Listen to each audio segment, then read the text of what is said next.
네, 시간이 되었습니다. 다 함께 주학에 맞춰서 묵상기도 드림으로 주일 예배 하나님께 올리도록 하겠습니다.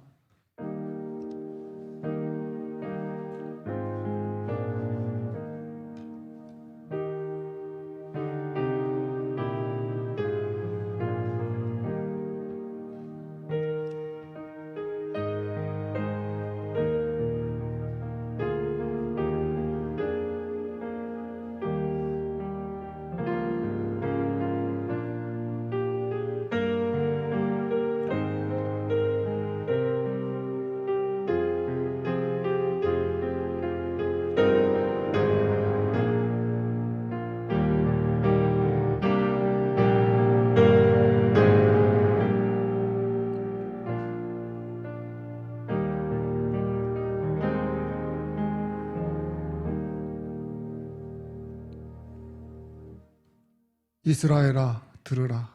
우리 하나님 여호와는 오직 유일한 여호와이시니 너는 마음을 다하고 뜻을 다하고 힘을 다하여 내 하나님 여호와를 사랑하라.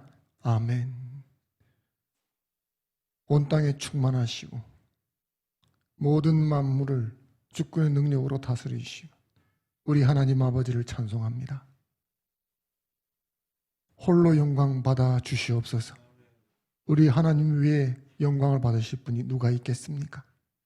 우리 하나님 같은 분이 없는 줄로 믿고 고백합니다. 우리는 다 양 같아서 그릇 행하여 각기 제 길로 가던 자들이 아니었습니까? 하나님이 크신 은혜로 우리를 구원하여 자녀 삼아주시고 거룩한 날 주의 이름을 부르며 예배할 수 있는 자리로 불러주셨습니다. 이 은혜에 감사하며 주의 백성들이 모든 일보다 하나님을 예배하는 일이 우선인 줄 알고 하나님 앞에 나와 찬송과 경배를 드립니다. 하나님, 우리의 예배를 기뻐 받아 주시옵소서.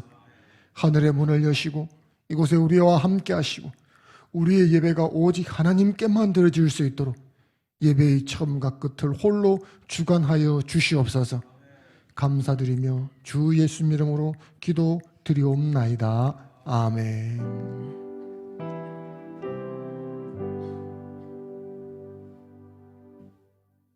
다 함께 신앙 고백 드리겠습니다. 사도신경으로 우리의 신앙 고백을 하나님께 올려드리겠습니다. 자막을 참조하셔도 좋겠습니다. 함께 신앙 고백합니다. 전능하사 천지를 만드신 하나님 아버지를 내가 믿사오며 그 외아들 우리 주 예수 그리스도를 믿사오니 이는 성령으로 잉태하사 동정녀 마리아에게 나시고 폰디오 빌라도에게 고난을 받으사 십자가에 못 박혀 죽으시고 장사한 지 사흘 만에 죽은 자 가운데서 다시 살아나시며 하늘에 오르사 전능하신 하나님 우편에 앉아 계시다가 저리로서 산 자와 죽은 자를 오시리라. 성령을 믿사오며 거룩한 공회와 성도가 서로 교통하는 것과 죄를 사하여 주시는 것과 몸이 다시 사는 것과 영원히 사는 것을 믿사옵나이다. 아멘. 찬송가 8장으로 하나님께 올리겠습니다.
유승일 집사님 나오셔서 예배를 위해서 기도 인도해 주시겠습니다.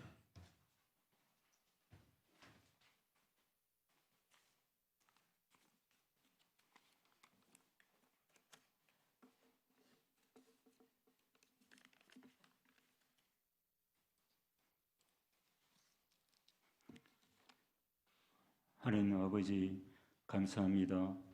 이 거룩하고 복된 날 다른 길로 가지 않고 주님이 스스로 인도하시는 하나님의 은혜에 감사와 찬양으로 영광을 돌립니다. 기쁘게 받으시고 은혜의 시간 되게 하옵소서. 한 주간 살면서 지은 죄를 용서하여 주옵소서. 항상 기뻐하라, 쉬지 말고 기도하라, 범사에 감사하라 하셨으니 어렵고 힘든 때나 기쁘고 즐거운 때나 기도하면서 주님께로 더욱더 나아가게 하옵소서. 여호와는 자기를 경외하는 자들과 그의 인자하심을 바라는 자들에게 기뻐하신다 하셨으니 하나님 인자와 자비를 사모하며 기쁠 때나 슬플 때나 그 어떤 경우라도 하나님을 경외하는 복된 삶을 살게 하옵소서. 우리의 형편과 처지를 아시며 설 것을 공급하시며 바른 길로 인도하시는 하나님의 은혜에 감사하며 사랑하며 섬기고 각자에게 주어진 탤런트 하나님 은혜로 잘 감당하게 하옵소서. 하나님께서 우리를 돌보지 않으면 우리 어떻게 바른 삶을 살 수 있겠습니까? 때로는 자비와 인내로 인도하시고 우리의 잘못을 징계로 깨우치게 하시며 성령님의 도우심을 알게 하시고 성령 인도하심에 더욱더 주님께로 나아가게 하옵소서. 교회의 비전은 오직 하나님의 영광을 위하여 거룩함과 하나됨으로 예배하고 섬기는 성령 공개체로서의 소명을 기도하면서 감당하게 하옵소서. 하나님 아버지, 나라의 angab하기 어려움에 처해 있습니다. 하나님 아버지, 회복시켜 주옵소서. 하나님을 사모하는 영혼에게 만족을 주시며 주는 영혼에게 좋은 것으로 채워주신 하셨으니 기도하면서 주님께로 더욱더 나아가게 하옵소서. 말씀 전하실 목사님 영주간에 강건하게 하옵소서. 말씀이 선포될 때 아멘으로 화답하는 은혜의 시간 되게 하옵소서. 우리의 소망과 희망 되신 주 예수 그리스도 이름으로 기도드립니다. 아멘.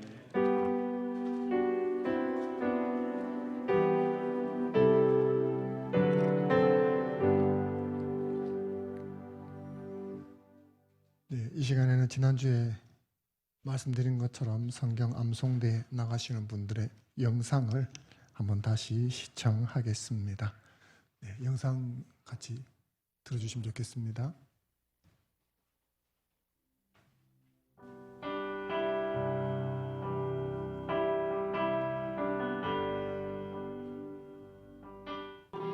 예. 일단은 영어를 제일 먼저 눌러야지. 누르고 영어로 어떤 거를 누르고 안 그러면 이러겠죠. 안에 행하시는 분은 하나님이세요. 부터 할게. 네. 19절에 너희가 디모데를 성히 너희에게 보내니라.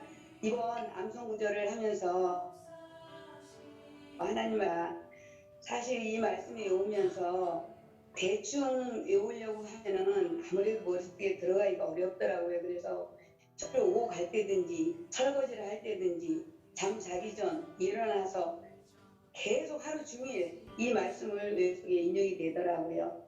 그래서 오늘 이번에 평생 가는 날까지 가져야 가야 되겠다, 이런 마음을 먹으면서 열심히 외우고 있습니다. 감사합니다. 이 암송이라는 거는 진짜 놀랍게도 반복을 하니까 이게 된다는 것을, 그리고 반복을 그 비디오를 찍을 때 한 100번 이상을 찍었던 것 같아요.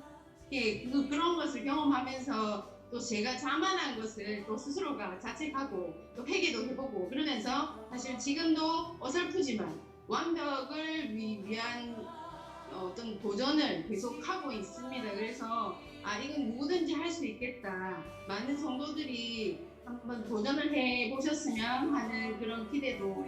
한국어를 암송하는 한 1시간, 20대는 2시간, 30대는 3시간, 40대는 4시간, 5시간. 이제 60대가 되니까 같은 암송을 10대 때는 1시간만 투자해야 될 것을 이제는 6배, 6시간을 투자해야 되니 참 아쉽네요. 젊을수록 많이 암송했으면 좋겠습니다. 감사합니다. 저는 이 선반에서 한 번 더 참석해라고 안 하다 보니까 저게 뜸뜨밀려가지고 순만증이 보니까 나왔는데 얼마 전에 이번 월요일 저희 우리 아들이 입대를 했습니다. 입대를 하는데도 아빠의 말씀으로 늘 설거지 할 때도 말씀 이렇게 들으면서 계속 들으면서 반복해서 듣거든요. 그러다고 나도 모르게 어느 중에 안 해오려고 해도 이제 카메라에 대해가지고 떠오르게 마음을 먹으니까 그게 빨리 배워졌어요. 근데 왠지 할 수 있겠나 이런 마음이 있었지만 그래도 교회가 뭔가를 하려고 할 때 같이 이렇게 참가해서 은혜의 파도에 빨리 같이 타야 되겠다는 그런 마음 하고 나서 보니까 너무 유익해요.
이거 마지막 분 준비하면서 공부와 기대 열심히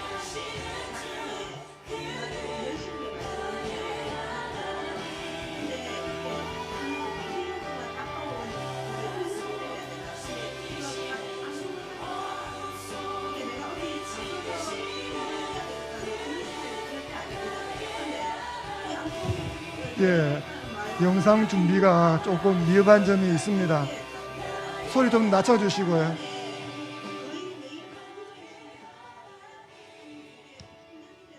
예, 저희들이 아마추어다 보니까 영상을 준비하는데 아마 이 부분이 뭐가 조금 오류가 있는 것 같습니다. 암송 부분만 좀 틀어줄 수 있나요? 예.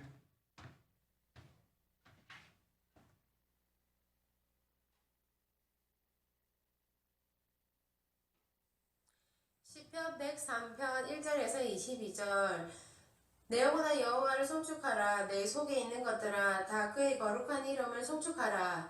내 영혼아 여호와를 송축하며 그의 모든 은택을 잊지 말지어다.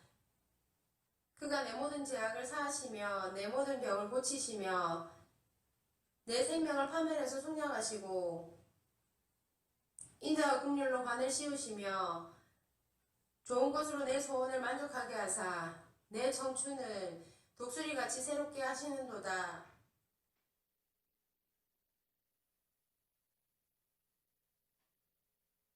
여호와께서 공의로운 일을 행하시며 억압당하는 모든 자를 위하여 심판하시는도다. 그의 행위를 모세에게 그의 행사를 이스라엘 자손에게 알리셨도다. 여호와는 긍휼이 많으시고 은혜로우시며 노하기를 더디하시고 인자하심이 풍부하시도다. 자주 경책하지 아니하시며 노를 영원히 품지 아니하시리로다.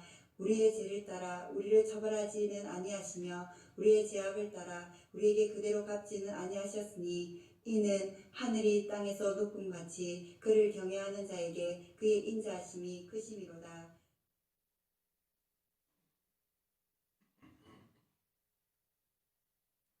동이 서에서 먼 것 같이 우리의 죄가를 우리에게서 멀리 옮기셨으며 아버지가 자식을 긍휼히 여긴같이 여호와께서는 자기를 경외하는 자를 긍휼히 여기시나니 이는 그가 우리의 체질을 아시며 우리가 단지 먼지뿐임을 기억하심이로다. 인생은 그 날이 풀과 같으며 그 영화가 들의 꽃과 같도다. 그것은 바람이 지나가며 없어지나니 그 있던 자리도 다시 알지 못하거니와 여호와의 인자하심은 자기를 경외하는 자에게 영혼부터 영혼까지 이르며 그의 의는 자손의 자손에게 이르리니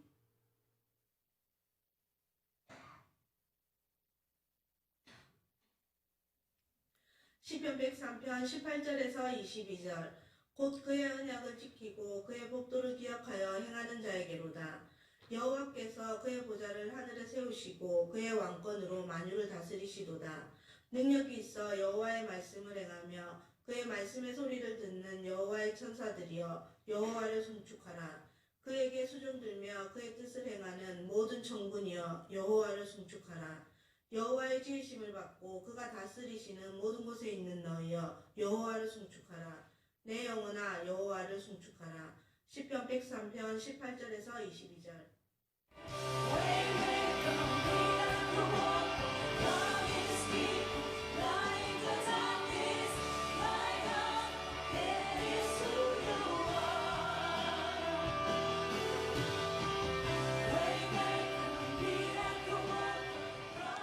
예,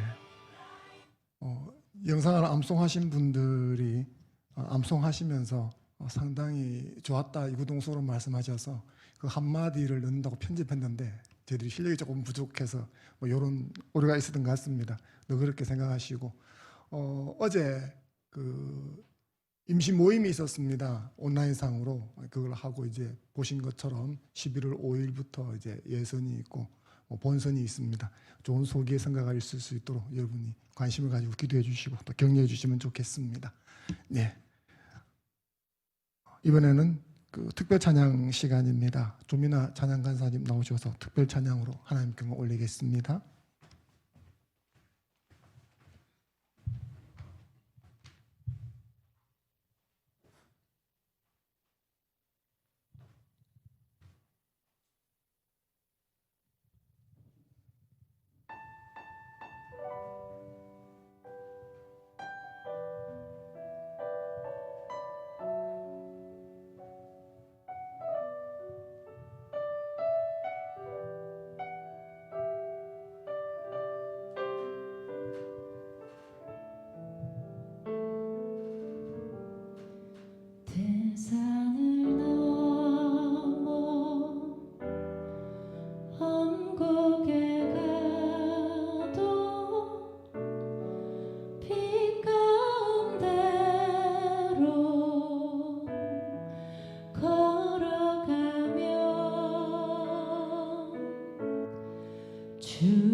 영원히 주를 찬양하리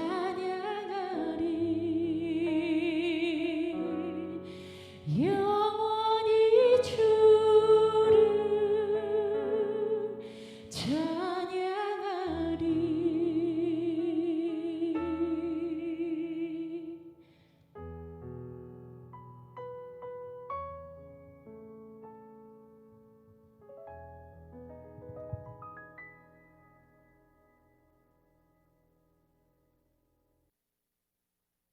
감사합니다. 오늘 우리에게 주신 하나님 말씀을 함께 받도록 하겠습니다. 신약성경 사도행전 2장 42절 한 절 말씀입니다. 성경을 들고 자리에서 일어서 주시기 바랍니다. 한 절만 같이 읽도록 하겠습니다. 시작. 그들이 사도의 가르침을 받아 서로 교제하고 떡을 떼며 오로지 기도하기를 힘쓰니라. 아멘.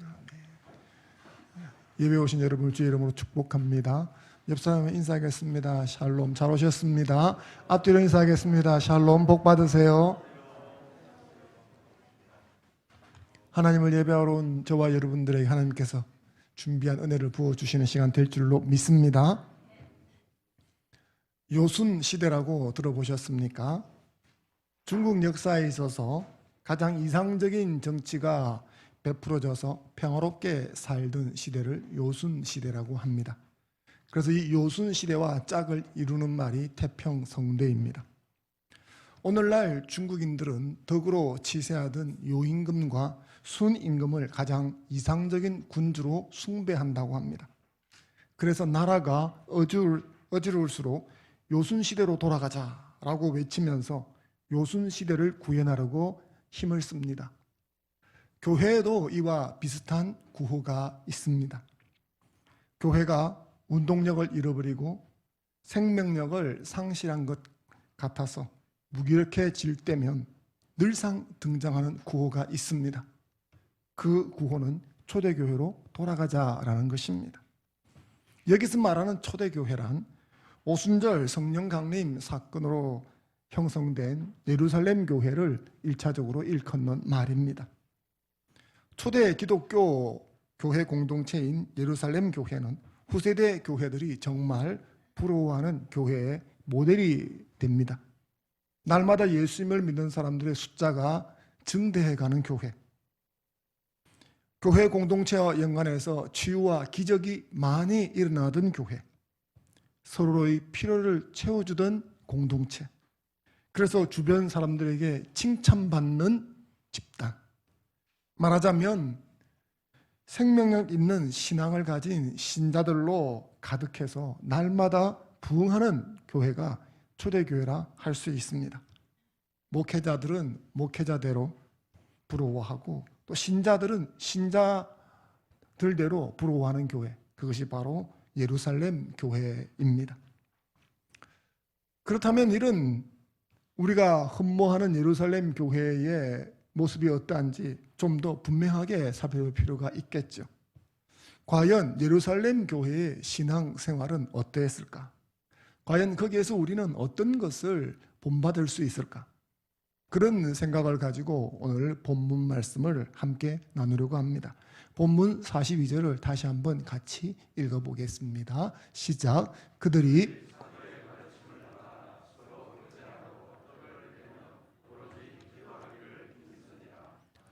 아멘. 본문 42절로 사도행전 2장의 마지막 절인 47절까지는 오순절 성령 강림 사건으로 인해서 형성된 새로운 공동체, 초기 교회 공동체인 예루살렘 교회, 이 교회의 신앙생활 모습이 어떠한가를 우리에게 전해주고 있습니다.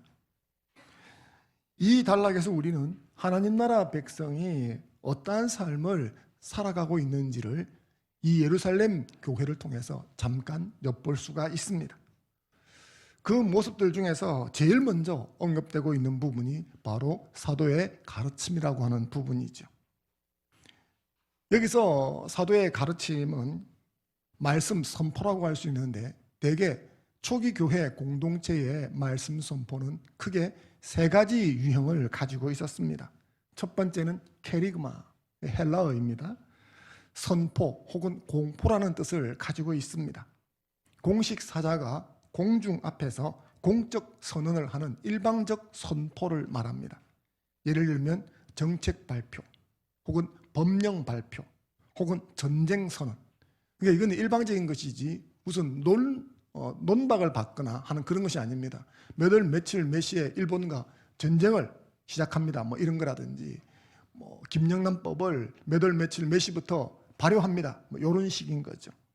초대교회 설교자들이 자신들이 직접 본 것을 선포하듯이 말하는 것, 이것을 캐리그마라고 합니다. 두 번째 유형은 디다케입니다. 이것은 가르친다는 뜻입니다. 선포된 내용의 의의와 관계를 해명해서 납득할 수 있도록 풀어 설명해 주는 것, 이것을 디다케라고 합니다. 예를 들면 설교자가 캐리그마로 선포를 하죠. 그러면 듣는 사람들이 왜 갑자기 일본과 전쟁합니까? 왜 갑자기 미국과 전쟁합니까? 왜 갑자기 그런 법을 만들어서 시행합니까? 라고 묻게 되지 않겠습니까? 그런 반문을 받았을 때 그것을 풀어 설명해 주는 형식을 디다케라고 합니다. 그리고 세 번째는 파라클레시스라고 하는 것인데 이것은 권고 혹은 훈계 혹은 권면이라는 뜻을 가지고 있습니다. 사람들로 하여금 이 캐리그마를 자신의 삶에 받아들여서 실천하고 따를 수 있도록 설명해주고 권고하고 지속적으로 권면하는 것입니다. 예를 들면 이런 법이 발효가 되었다. 왜 발효되는지 물으면 설명을 해주고 그 다음에 어떻습니까? 그 법을 따라서 실천하고 살도록 자꾸 요청을 하는 거죠. 본문에 등장하고 있는 이 가르침이라고 하는 말의 원어는 디다케입니다. 그러니까 사도의 가르침은 제가 말씀드린 이 세 가지 유형 중에서 본다면 디다케에 해당하는 것이죠. 일종의 성경 공부라고 할 수가 있겠습니다. 하지만 이 사도의 가르침을 디다케어로만 한정할 수는 없겠습니다. 생각해 보면 캐리그마로 선포된 것을 풀어주는 것이 디다케고 그것을 지속적으로 실천하라고 가르치고 요청하는 것이 파라클레시스니까 이 셋은 잘 떨어져 있지 않겠죠. 그렇기 때문에 사도의 가르침은 이 세 가지 유형을 다 포함한다 생각하시면 좋겠습니다. 그래서 오늘 우리가 살펴볼 예루살렘 교회 공동체의 신앙생활은 사도의 가르침을 받는 모습이 되겠습니다. 먼저 우리는 누가가 신생 공동체의 모습을 전해주면서 제일 먼저 사도의 가르침을 언급한 점에 주목해 보아야 합니다. 초대교회 신자들은 대부분 오순절 성령 강림 사건을 통한 성령 체험과 은혜 체험을 했던 분들입니다. 그러니 그런 분들이 제일 먼저 관심을 가지고 했던 일이 뭐 성령 집회나 치유 집회나 뭐 이런 것일 거라는 생각이 얼핏 들지만 놀랍게도 그들이 제일 먼저 언급하는 일이 성경 말씀을 배우는 일이었습니다. 왜 이 점을 주목해 보아야 하느냐 하면 성령 체험하고 은혜 체험한 사람들에게서 나타난 일반적인 부작용 때문입니다. 그 부작용은 말씀을 등한시한다는 거죠. 성령 집회, 찬양 집회가 있을 때 보면 온몸으로 찬송하고 목청 다해 기도하던 청년들이 말씀이 선포되는 설교 시간만 되면 꾸벅꾸벅 졸고 잠을 자는 현상이 비일비재했습니다.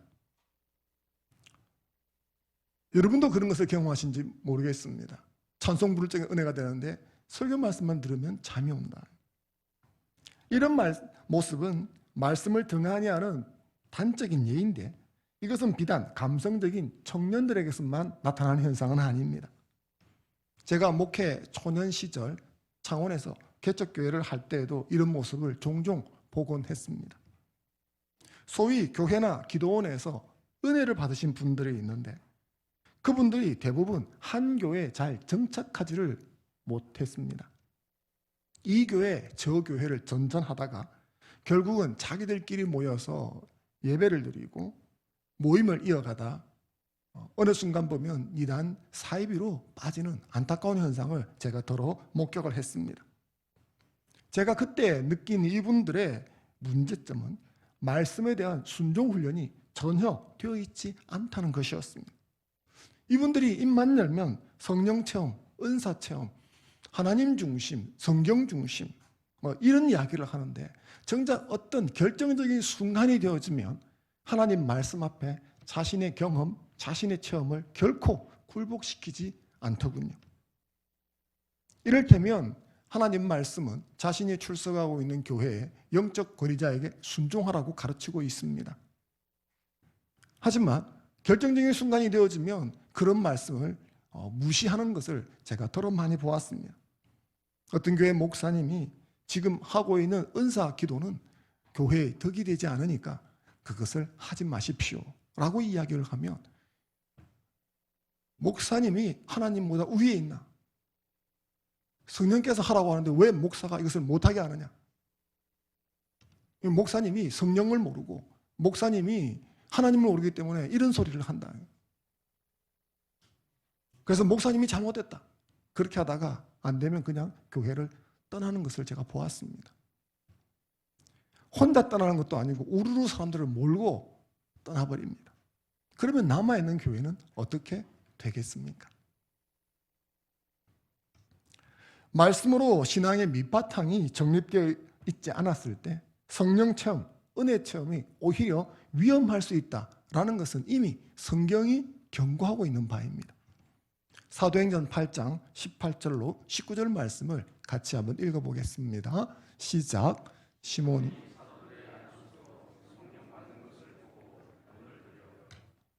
이르되 이 권능을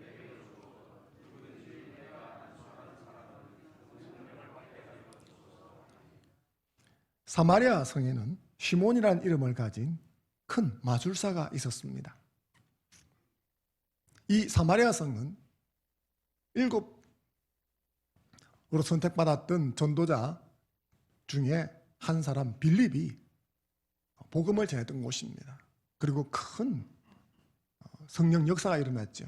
그래서 나중에 베드로와 요한이 와서 그것을 검증하게 되어집니다. 말하자면 요즘 말로 하면 베드로와 요한이 와서 성령 집회가 크게 열렸다. 이렇게 볼 수가 있겠습니다. 그런데 그 집회에 이 시몬이라는 마술사도 참석한 것입니다. 그런데 그가 거기에 참석했다가 사도들의 안수로 사람들이 방언을 하는 것을 보았습니다. 갑자기 사람들의 입에서 신비한 말이 터져 나오고 타지역 언어로 뭔가를 막 이렇게 말하는 신비로운 현상을 목격하게 된 것입니다. 시몬 자신이 마술사로서 교모한 속임수로 사람들의 갈채를 받아내고 돈과 명성을 얻어온 사람이었기 때문에 사도들의 이런 행위가 속임수인지 아닌지를 잘 알 수 있었습니다. 만약 자신이 이런 현상을 일으킨다고 한다면 미리 돈으로 몇 사람을 매수를 해서 연기를 하게 하는 것이죠. 그런데 사도들의 안수로 방언하는 사람들을 보니까 이건 한두 사람도 아니고 동시다발적으로 여기저기서 터져나오기 때문에 돈으로 매수해서는 이런 현상을 일으키는 것이 불가능하다는 것을 그 자신이 너무나 잘 알 수 있었습니다. 그러자 이 마술사 시몬은 이 기술을 익히면 이것이 돈이 되겠다 하는 생각을 하게 되었습니다. 말하자면 돈 냄새를 맡은 거죠. 그래서 나중에 따로 조용히 찾아가서 이야기를 한 것이 우리가 읽었던 말씀입니다. 제가 그 기술을 돈 주고 사고 싶습니다. 얼마면 됩니까? 이 말을 한 것이죠. 하나님의 말씀을 알지 못한 상태에서 이런 신비 현상에 접하니까 오히려 그 영혼이 더 위험해지는 것을 보여주는 케이스라고 할 수가 있습니다. 그런데 이와 같은 위험성은 오늘날 교회에서도 여전히 존재하고 있습니다. 성령 체험이나 은혜 은사 체험을 한 많은 교회나 신자들의 문제점 중에 하나는 말씀을 배우지 않고 말씀 없이 영적 체험만을 추구한다는 것입니다. 이것을 추구하는 것은 정말 위험천만한 일인 것입니다. 이것은 안전장치 없이 달려가는 자동차와 같은 것입니다. 자동차에는 엑셀이 있어서 속도감을 느끼게 해주죠. 하지만 그 자동차에는 동시에 브레이크가 있어서 그 속도를 저해 줍니다. 비행기는 하늘을 날 수 있게 해주죠. 그런데 낙하산이 없다면 기체 결함이 발생했을 때 하늘 높이 올라가면 올라갈수록 위험한 것입니다. 말씀의 통제, 말씀의 인도하심이 없는 영적 체험 추구는 브레이크가 파열된 폭주 기관차와 같은 것이고 낙하산 없이 추락하는 비행기와 같은 것입니다.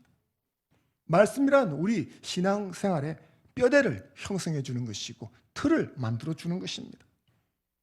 이런 뼈대와 틀이 없이 하는 신앙생활은 마치 위태로운 절벽에 서 있는 것과 같은 것입니다.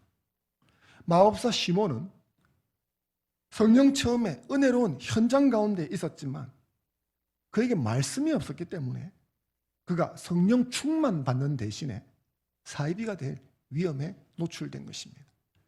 베드로의 책망을 받은 이후 이 마술사 시몬이 회심하고 교회 생활을 잘 했는지 아니면 그대로 이단으로 빠졌는지 하는 것은 잘 알 수가 없지만 그럴 위험에 그가 직면한 것이죠.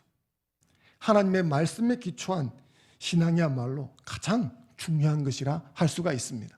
그래서 초대교회의 상을 누가가 묘사하고 알려주면서 그 제일 첫머리에 사도의 가르침을 거기에 둔 것입니다. 이 점을 저와 여러분들이 명심하고 받아야 될 줄로 믿습니다. 올바른 신앙은 성령 은혜 체험만으로 되어지는 것이 아닙니다. 성령 체험하고 은혜 체험한 사람들이 전부는 아니지만 그중 많은 사람들이 빈수레가 요란한 것 같은 신앙 모습을 보여줍니다. 기도 응답을 수없이 많이 받고 은사가 한두 가지도 아니고 방언 기도를 청산 유수처럼 하지만 정작 그 삶을 가만히 들여다보면 영 아니오시다 이렇게 느껴질 때가 한두 사람이 아니죠. 올바른 신앙은 무엇보다 올바른 말씀 안에서만 가능한 것입니다. 사랑하는 성도 여러분, 말씀 배우기로 힘썼던 예루살렘 교회의 신앙생활을 본받는 여러분이 되시기를 바랍니다. 저와 여러분이 말씀을 사모하며 갈망할 때 하나님으로부터 주신 은혜가 우리를 올바르게 성장시킬 줄로 믿습니다. 베드로전서 2장 2절 말씀 같이 한번 읽겠습니다. 시작. 갓난 아기들 같이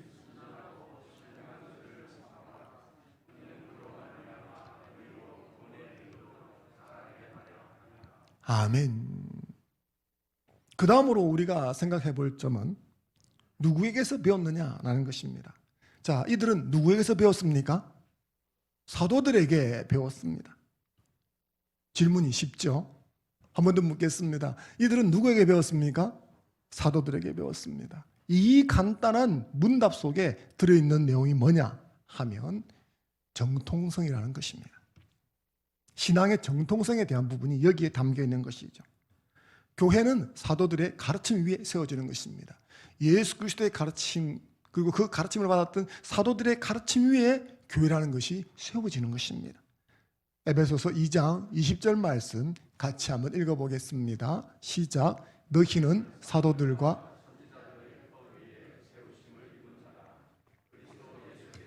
친히 모퉁이 돌이 되셨느니라. 아멘. 그냥 마구잡이로 교회가 세워지는 것이 아닙니다. 사도들에게 말씀을 배웠다는 것은 자신이 배운 말씀이 정통성을 가지고 있다는 것이죠. 이게 중요한 것입니다. 우리가 상상하는 것 이상으로 누구에게 말씀을 배웠느냐, 이게 정말 중요한 것입니다. 과거에도 중요했지만 오늘날에는 더 중요해졌습니다. 왜냐하면 우리 주변에 이단 사이비가 너무 많기 때문이죠. 우리 주변에 말씀을 가르치는 사람들이 어디서 왔는지, 무슨 말씀을 가르치는지 전혀 종잡을 수 없는 사람들이 너무 많습니다. 이런 사람들이 이단 사이비인데 코로나 사태를 통해서 드러난 신천지를 보고 우리는 이 신천지가 우리 곁에 너무 가까이, 너무 많이 있다는 것을 알고 새삼 놀라지 않았습니까? 그런데 이런 이단들이 내가 이단 사입이다 머리에 써붙이고 다니지는 않습니다. 그래서 이것을 분별할 힘이 필요한데 말씀을 아전인수격으로 해석하는 것을 분별할 수 있는 힘이 있으려면 최소한의 배움이 있어야 합니다. 이것은 영혼을 결정지을 수도 있는 중차대한 문제이기 때문에 이런 성경 지식을 아무나에게 배울 수 없는 것입니다. 따라서 이런 말씀은 신뢰할 수 있는 영적 권위자에게 배워야 하는 것입니다. 신천지가 교회 밖에서 성경 공부로 유혹하는데 넘어가는 그 이유는 말씀을 신뢰할 수 있는 영적 권위자에게 배워야 한다는 이 첫 번째 원칙을 잊어버려서 그런 것입니다. 말씀은 아무에게나 배워서 되는 것이 아닙니다. 그런 측면에서 기독교 채널이나 기타 기독 매체를 통한 설교 시청이나 설교 청취도 너무 과도한 것은 좋지가 않습니다. 기독교 방송이라는 타이틀로 인해서 우리는 거기서 방송하는 모든 설교나 모든 간증이 다 성경적일 것이라고 착각하는 경우가 많습니다. 실제 기독교 방송에서 은혜되고 감동적인 설교를 하시는 분들이 있습니다. 성경적이면서도 말이죠. 그렇게 어느 정도 검증된 분들의 설교를 들으시는 것은 추천을 합니다. 그런데 문제는 그분이 그렇게 검증되었는지를 알 방법이 별로 없다는 것입니다.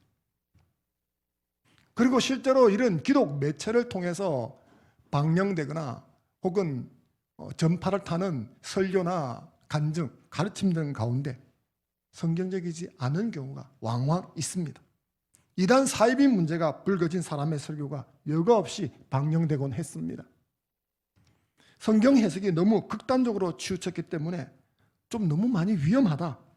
이런 분들의 설교가 여과 없이 방영되는 것을 본 적이 있습니다.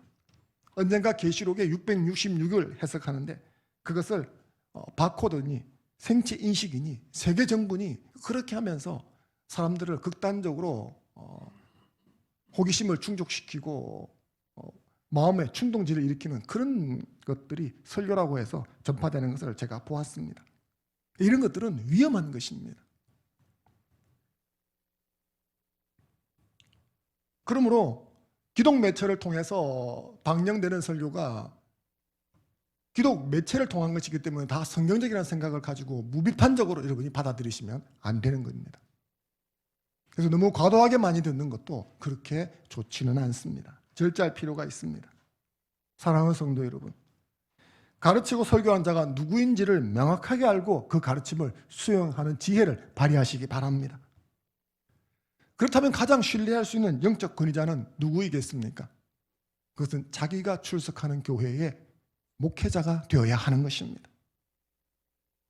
내가 처음 그 교회를 선택하려고 할 적에는 그 목회자를 모르기 때문에 어쩔 수 없는 경향이 있죠. 제한적인 정보를 가지고 그 교회에 출석하게 될 것입니다. 하지만 약간의 시간이 흘러가는 동안에 이 목회자가 올바른 말씀을 전하는 목회자인가를 판단하셔야 합니다. 그리고 이 목회자는 올바른 말씀을 선포하는 목회자가 아니다라는 판단이 서면 교회를 이동하셔야 합니다. 그리고 맞다는 판단이 있으면 그때부터 자기가 출석하는 교회의 목회자가 주는 꼴을 먹고 성장해야 합니다. 그러기 위해서는 자기가 출석하는 교회의 목회자를 신뢰해야 합니다. 그리고 그 가르침을 전적으로 수용해야 하는 것입니다. 이것이 오늘날 말씀의 홍수 시대에 살아가는 저와 여러분들에게 필요한 지혜인 줄로 믿습니다. 여러분이 출석하는 교회의 목회자를 제가 제 입으로 말하기는 좀 그렇지만 신뢰하시고 말씀을 이렇게 내게 주신 말씀으로 받으시고 가르침을 수용하는 여러분이 되셨으면 좋겠습니다. 덤으로 여기서 한 가지 더 주목해야 보아야 할 것은 이 가르침의 통일성에 대한 부분입니다. 사도의 가르침 이렇게 되어 있는데 이 사도는 복수형입니다. 12명을 뜻하는 것이 있죠. 그런데 이 가르침이라는 단어는 단수형입니다. 아마도 12사도들이 번갈아 가르쳤지만 그 가르침은 통일성을 유지하고 있었다 하는 것을 전달하는 것 같습니다. 실제로 솔로몬 행각에서 하루 종일 이렇게 날이 저물 때까지는 가르쳤는데 한 사람이 계속 가르친 것은 아닙니다. 때로는 베드로가, 때로는 요한이, 때로는 나다나엘이 이렇게 가르치는 것이죠. 근데 이런 사람들이 번갈아 이렇게 가르쳤지만 그들이 가르치는 가르침은 동일했다. 그런 의미를 담고 있는 것입니다. 그래서 12사도들에게 배웠지만 누구에게 배웠든지 상관없이 신자들이 배운 말씀은 통일성을 유지하고 혼잡해지지 않았습니다. 이것은 초대 예루살렘 교회가 말씀의 정통성뿐만 아니라 말씀의 통일성도 함께 가지고 있었다는 것을 우리에게 알려줍니다. 그리고 바로 이 점 역시도 오늘날 교회가 배워야 할 점이라고 생각합니다. 초기 예루살렘 교회는 12사도의 권위가 어마무시했기 때문에 다른 가르침이 끼어들 여지가 별로 없기는 했습니다. 하지만 후세대 교회는 그렇지 않았습니다. 지금은 말씀의 통일성을 유지하기가 너무나 어려운 시대가 되었습니다. 특별히 종교교역을 통해서 성경이 평신도들의 손으로 들어오자 성경을 제각기 해석하는 일이 일어났습니다. 성경을 신자의 손으로. 그러면서 나타난 부작용 중에 하나는 성경을 제각기 해석하게 되었다는 것입니다. 이것은 하나님 말씀을 기피하는 사람들도 피해갈 수 없었습니다. 성찬에 대해서 마르틴 루터는 화채설을 주장했고 스윙글리는 기념설을 주장했습니다. 이 두 설이 부딪히면서 초기 개혁교회 공동체는 하나가 되었다가 분열해버렸습니다. 이것은 성경을 제각기 해석하면 어떤 일이 일어나는가 하는 것을 보여주는 예라고 할 수 있습니다. 하지만 개혁교회는 성경을 손에 다시 쥐게 되면서 이런 위험성도 같이 가지고 내려오게 되었습니다. 그래서 지금은 서로 다른 견해를 가진 목회자들이 같은 성경으로 가르치는 시대 속에 우리가 살고 있습니다. 더더군다나 미스미디어의 발달로 인해서 이전에는 접할 수 없었던 다른 목회자의 설교와 가르침을 너무 많이 접할 수 있게 되었습니다. 이단 사이비를 제외하고라도 같은 성경 본문에서 서로 다른 설교와 가르침이 홍수처럼 쏟아져 나오고 있기 때문에 말씀의 통일성을 유지하기는 더더욱 어려운 시대가 되었습니다. 그렇기 때문에 저는 최소한 한 교회 안에서는 말씀의 통일성이 유지되어야 한다고 믿습니다. 만약 한 교회 안에서도 말씀의 통일성이 유지가 안 된다면 어떻게 되겠습니까? 분란이 일어나는 것이죠. 예를 들면 현대교회는 계시록에 나타난 천년왕국에 대해서 보수적이고 성경적인 신앙을 지향하는 그룹 중에 두 가지 견해를 가지고 봅니다. 하나는 전천년설에서 천년왕국이라는 것을 보고 하나는 무천년설에서 천년왕국이라는 것을 봅니다. 그런데 이것을 그렇게 단순히 보는 것으로 끝나지가 않고 계시록에 나타난 천년왕국을 전천년설로 보는 사람은 계시록 전체를 전천년설로 봅니다. 그리고 계시록을 전천년설로 보는 입장에 있는 사람은 성경 전체를 전천년설로 봅니다. 반면에 무천년설로 천년왕국을 보는 사람은 계시록 전체를 무천년설로 봅니다. 그것은 더 확장되어서 성경 전체를 무천년설 관점에서 성경을 읽게 되어 있습니다. 그러니 쓰고 있는 안경이 조금 다르니까 같은 본문에도 서로 다른 생각을 가지게 되어지죠. 이 중에서 어떤 것이 옳고 어떤 것이 성경적이냐? 아닙니다. 전천년설도 옳은 부분이 있고 무천년설도 옳은 부분이기 때문에 이것은 취사 선택하는 부분입니다. 그러다 보니까 서로 누가 옳으니 논쟁이 자꾸 일어나고 있죠. 그런데 한 교회 안에서 이 천년왕국이라는 것에 대해서 누가 옳으니 그르니 논쟁이 있다면 그 안에 분열이 일어나게 되는 것입니다. 그러므로 최소한 한 교회 안에서는 말씀에 대한 통일성을 유지해야 될 필요가 있다고 생각이 되어집니다. 저 같은 경우는 천년왕국에 있어서 무천년설로 봅니다. 그래서 금요일 저녁에 계시록을 강해할 적에 무천년설 관점에서 여러분들에게 계시록을 강해하고 있는 것입니다. 그러므로 여러분들도 최소한 성경을 보실 적에는 무천년설 관점에서 성경을 보는 견지를 여러분이 수용해 주셔야 하는 것입니다. 이런 것을 가지고 논쟁을 하거나 싸워서는 안 되는 것이죠. 사랑하는 성도 여러분, 내가 출석하는 교회의 목회자를 믿고 그 가르침을 수용하고 그 위에 신앙을 세워가는 여러분이 되셨으면 좋겠습니다. 만약에 여러분들이 보실 적에 제가 비성경적이며 진리에서 어긋나고 있다면 책망을 하시고 그러던 말을 듣지 않으면 쫓아내버려야 합니다. 그런데 쫓아낼 힘이 현실적으로 없다면 교회를 옮기셔야 합니다. 너무 극단적으로 말을 했지만 그와 같은 것입니다. 하지만 그렇지 않고 성경을 통전적으로 보며 진리를 가르치려고 하고 있다면 신뢰하고 그 가르침 위에 여러분 자신의 신앙을 세워나가야 하는 것입니다. 그런 관점에서 다른 목회자의 설교를 들어도 좋지만 자기 교회 목회자의 설교를 반복해서 듣는 것이 더 좋습니다. 기독매체를 통해서 홍수처럼 쏟아지고 있는 이 말씀들이 다 옳은 것인지 하는 것을 알기가 어렵고, 그리고 그것이 내가 출석하고 있는 교회의 목회자의 성경관과 그 다음 선포하는 그 말씀의 큰 줄기와 맞는 것인지도 구분이 잘 안 되는 상태에서 마구잡이로 뭔가가 홍수처럼 쏟아져 들어오면 이게 성장하는 것이 아니고 혼잡스러워지는 것입니다. 전에 서부교회를 목회하셨던 배경희 목사님은 말씀을 제독, 반복해서 듣는 것을 강조를 많이 하셨습니다.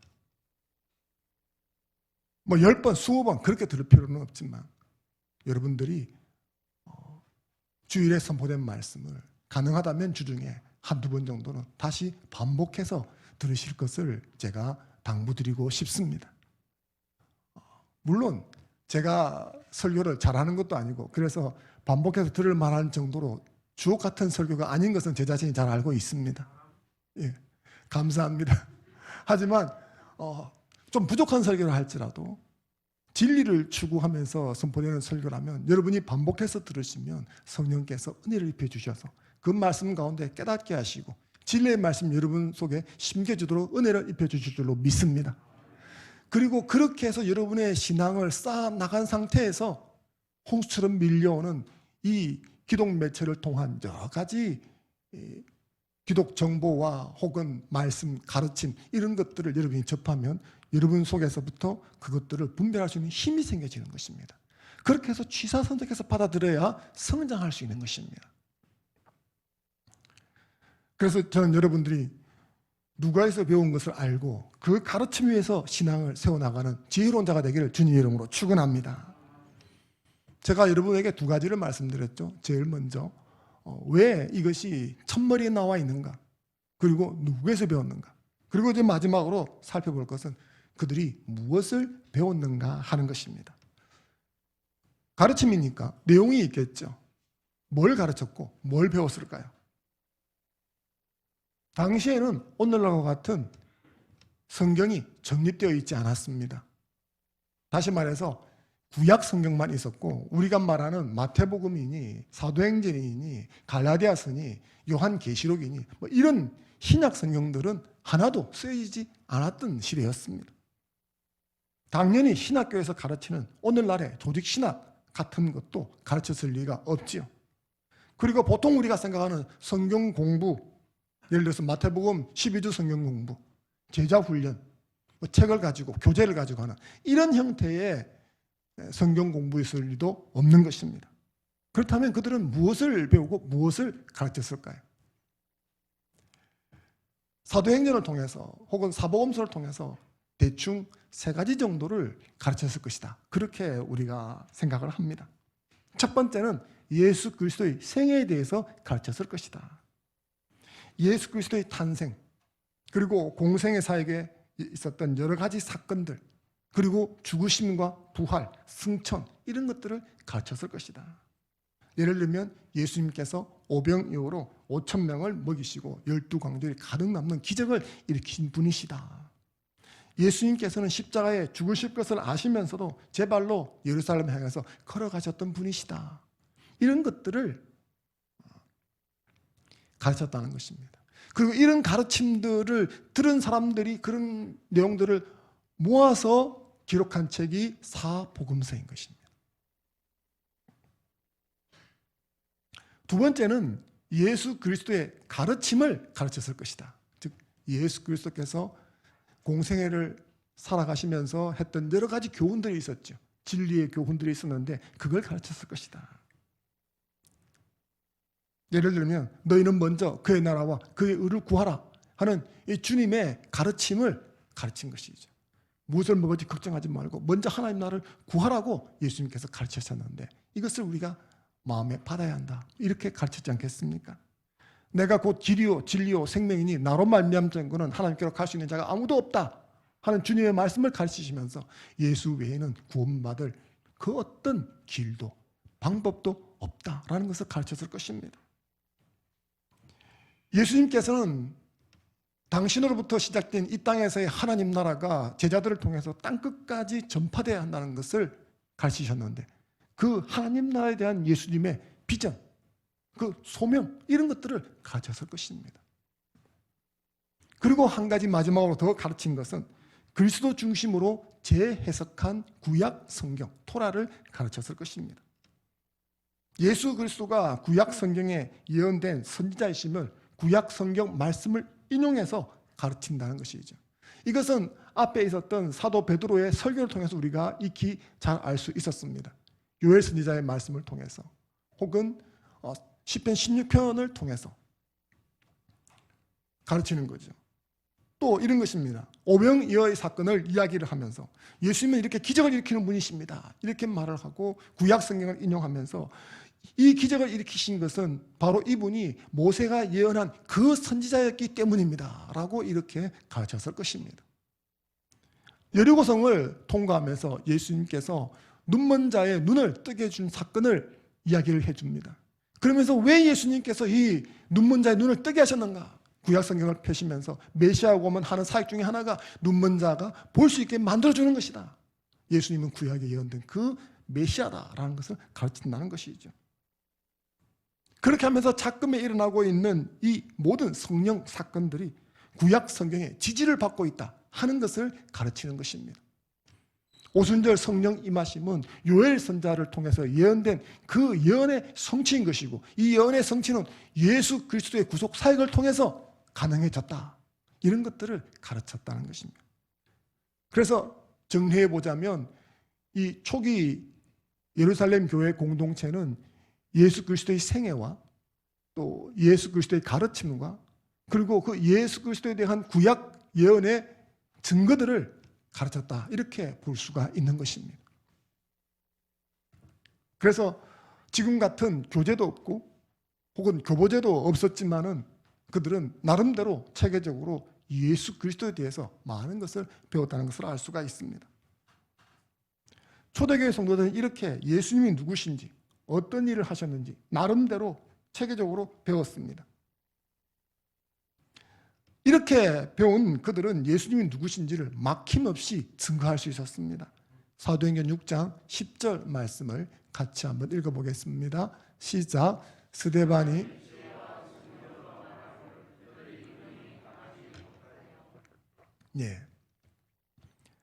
이 스데반은 지금 우리가 본문에 있는 사도의 가르침을 받을 적에 여기에 있었던 무리로 보여집니다. 그런데 이 스데반이 복음을 전파하다가 유대인들과 논쟁이 붙었습니다. 그래서 8절 9절 우리가 읽지는 않았지만 사도행전 6장 8절 9절에 보면 스데반에게 많은 사람들이 많은 유대인들이 논쟁을 걸어왔습니다. 지금 너가 하고 있는 말들은 옳지가 않다. 뭐 이런 식으로 딴지를 걸어왔었는데 그렇게 해서 스데반을 말로 굴복시키기는커녕 오히려 스데반의 말을 당하지 못했다고 금방 읽었던 사도행전 6장 10절이 증언해주고 있는 것입니다. 이것은 스데반이 얼마나 복음에 대해서 논리 정연한 지식을 갖고 있었다는 걸 보여주죠. 그리고 그 신뢰를 사도행전 7장 스데반의 설교에서 보여주고 있습니다. 여러분이 사도행전 7장을 읽어보시면 뭐 말이 길다 이렇게 생각할지 모르지만 그게 설교이기 때문에 긴 것입니다. 그런데 그것을 스데반이 하고 있는 거예요. 이것은 어느 날 갑자기 자고 일어나는데 성령의 은혜로 모르는데 갑자기 줄줄 나온 그런 것이 아닙니다. 사도의 가르침을 받았기 때문에 이렇게 되어진 줄로 믿습니다. 그렇다면 사랑하는 여러분, 여러분들은 예수 그리스도에서 얼마나 알고 얼마나 예수 그리스도를 올바로 증거할 수 있습니까? 여러분 가운데는 교회를 오래 다니신 분이 있으시겠죠. 오래 다닌 만큼 성경 말씀을 잘 알고 계십니까? 어떤 이단 사람들이 와서 유혹해도 그 유혹을 분별하고 물리칠 수 있습니까? 한 사람을 그리스도에게 전도하는 데 필요한 말씀 훈련이 되어 있습니까? 이게 안 배우고 저절로 되는 게 아닙니다. 초대교회 신자는 이런 훈련이 잘 되어 있었다는 것입니다. 베드로전서 3장 15절 말씀 같이 한번 읽어보겠습니다. 시작. 너희 마음에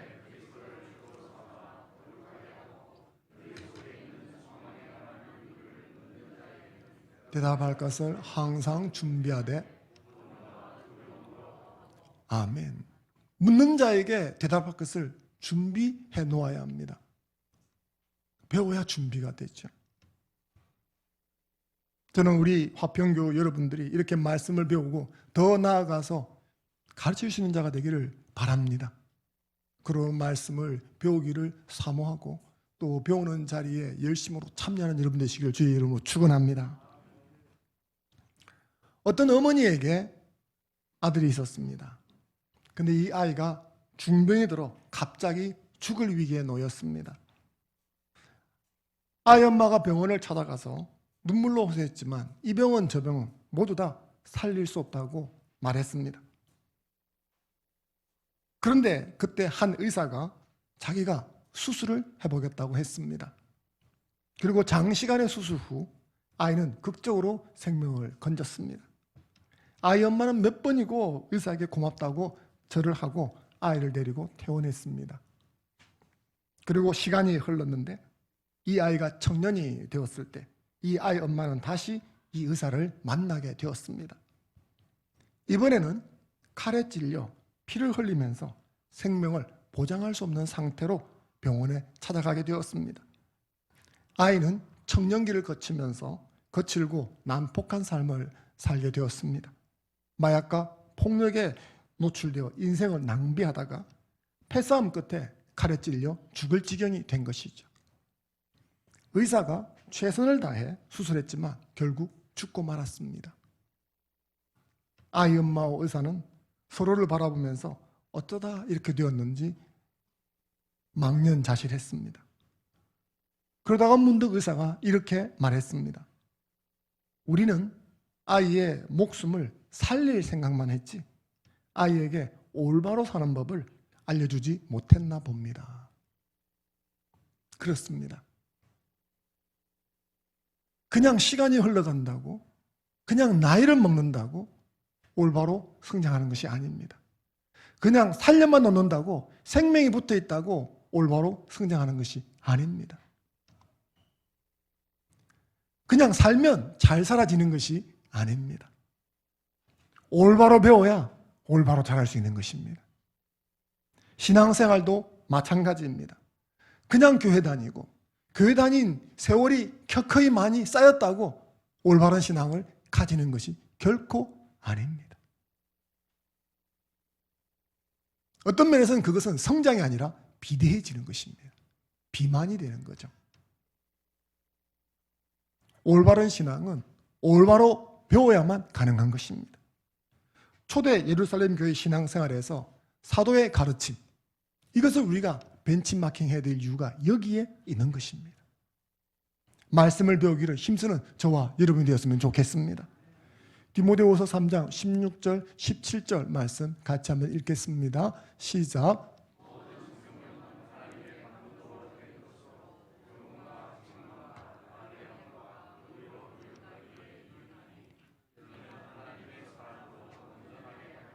모든 아멘.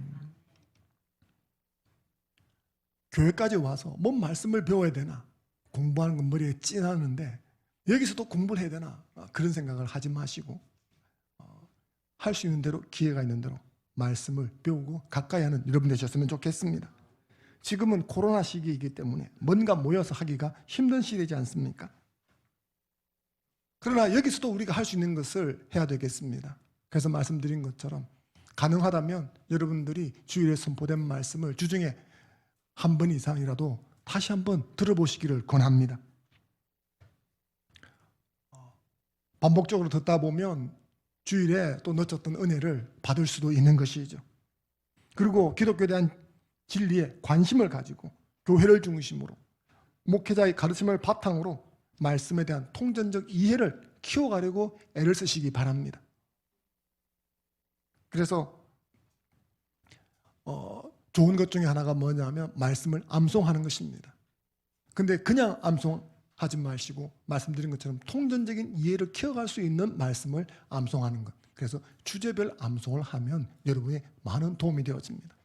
예를 들어서 영혼을 구원하기 위해서 전도에 특화된 12구절의 말씀 혹은 24구절의 말씀 이런 것들이 준비가 되어져 있습니다. 그런 구절들을 여러분이 쭉 달아서 구슬 깨듯이 이렇게 읽으면 여러분 속에 자연스럽게 말씀을 통해서 이래서 이런 것이구나, 복음은 이런 것이구나 하는 것이 여러분 속에 정립될 수 있는 것입니다. 그래서 말씀 암송을 하시되 주제별 암송을 통해서 여러분 속에 이 통전적 이해를 세워가시면 좋겠습니다. 어찌하든지 말씀을 배우기를 힘쓰고 그리고 그 말씀을 올바로 가르치시는 데까지 나아가는 여러분이 되셨으면 좋겠습니다. 그렇게 한다면 이 말씀이 능히 여러분을 세우고 여러분 가정을 세우고 그리고 여러분에게 영향을 받는 사람들을 세우는 역사가 있을 줄로 믿습니다. 이런 역사 속에 살아가는 저와 여러분 되기를 주님 이름으로 축원합니다. 잠시 주신 말씀 붙들고 함께 기도하는 시간 갖겠습니다.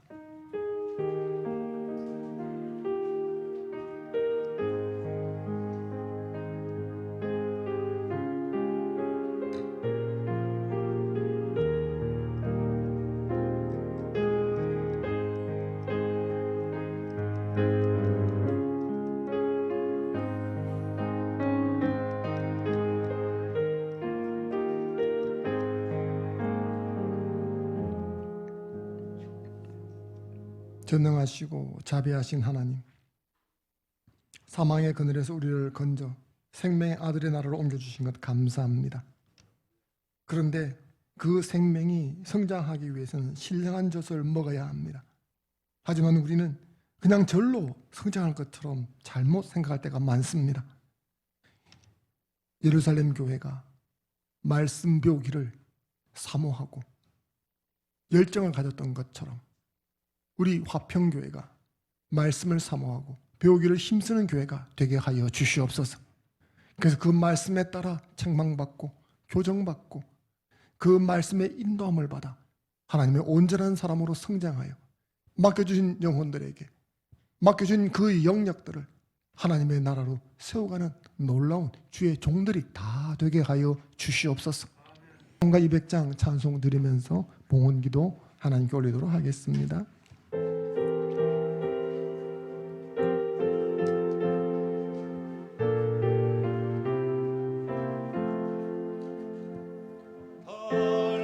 오묘한 그 말씀 생명의 말씀 귀한 그 말씀 진실로 생명의 말씀이 나의 길과 길을 밝히 보여주네. 아름답고 귀한 말씀 생명샘이로다. 아름답고 귀한 말씀 생명샘이로다. 조금 빠르게 하겠습니다. 귀한 주님의 말씀은 내 노래대로다. 모든 사랑을 살리는 생명의 말씀은 값도 없이 받아 생명길을 가네. 아름답고 귀한 말씀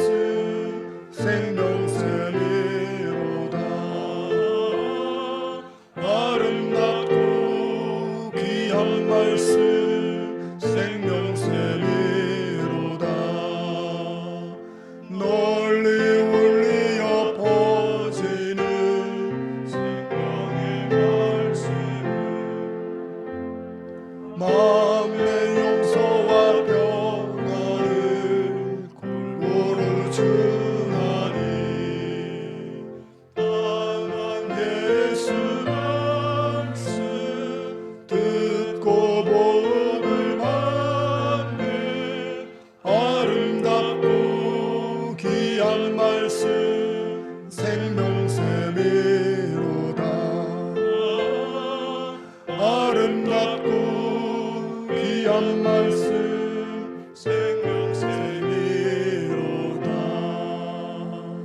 아멘.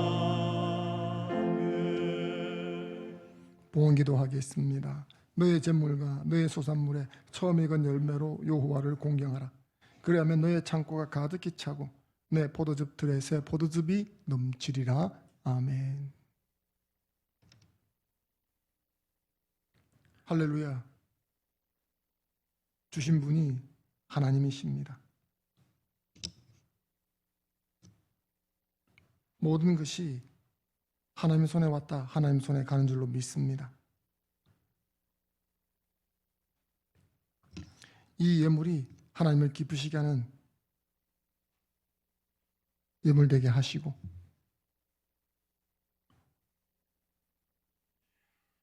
신앙 고백을 이 물질에 담아 살아가는 주의 종들을 하나님께서 붙드시고 세상의 거센 파도를 이기고 나아가는 주의 종들이 될 수 있게 도와주시옵소서. 각자의 처한 형편에 따라 들이지 못한 손길들을 하나님께서 긍휼히 이기시고 그의 환경과 처지 속에 하나님께서 먼저 베풀어 주시사 하나님을 경험하게 하시고 주의 율례와 법도를 지키는 삶으로 나오게 도와주옵소서. 또한 이 물질이 쓰임받는 곳곳마다 하나님 영광이 드러날 수 있도록 친히 간섭하여 주시옵소서. 감사를 드리며 주 예수님 이름으로 기도드렸습니다. 아멘. 광고 있겠습니다.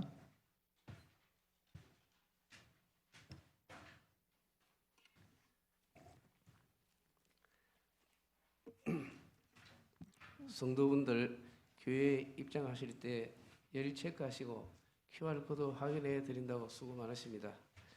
인내해 주십사 부탁드리면서 광고 드리겠습니다. 1번 광고입니다. 현장 예배를 드림에 따라 각 예배실에서는 좌석간 뛰어앉기를 지켜주시고 예배당에 입장하실 때 성도분들은 안내위원들의 안내에 따라 주시기 바랍니다. 2번 광고입니다. 주일 일부 예배를 만나볼 2층에서 드립니다. 이 관계로 정숙한 예배 분위기 유지를 위해 2부 예배에 참석하시는 성도분들은 코이노니아 홀에는 10시 30분 이후에 출입해 주시기 바랍니다. 3번 광고입니다. 남녀 순장 및 리더십 2차 교육입니다. 10월 30일 금요일 오후 9시 본당에서 있을 예정입니다. 주제로는 온라인 수모임을 위한 화상통화의 사용법입니다. 대상으로는 남자 순장 및 장로님, 안수 집사님 그 외 화상통화 사용 방법에 관심이 있는 성도분들이 되겠습니다. 4번 광고입니다. 11월 월상 예배, 11월 1일 주일 예배는 코로나19 관계로 쉬게 되겠습니다.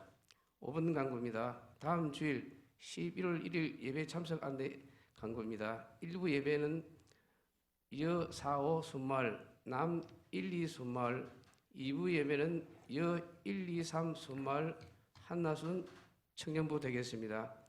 6번 광고입니다. 이번 주 수요 로뎀 기도회는 최영림 목사님께서 인도하십니다. 위하여 기도해 주시기 바랍니다. 7번 광고입니다. 11월 기도 인도 명단입니다. 기도 인도자분들은 미리 기도로 준비해 주시기 바랍니다. 주부 참조하시기 바랍니다. 8번 광고입니다. 다음 주일 11월 1일 예배 장소 안내위원 광고입니다. 주부 참조해 주시기 바랍니다. 다음 주 기도 인도입니다. 수요 기도에는 김경자 권사님, 주일 기도 1부 예배는 이영옥 권사님, 주일 기도 2부 예배 정기영 집사님 되겠습니다. 감사합니다. 찬양 하늘 나는 새도 하나님께 올려드리면서 축복기도 후에 예배를 폐하도록 하겠습니다.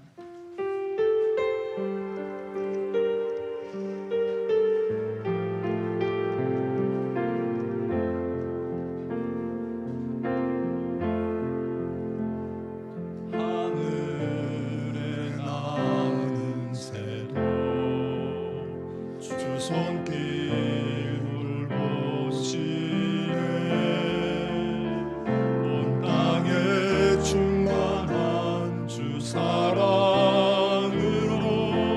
내 마음을 덮으소서 주 나를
주의 영광 안에 살게 하소서.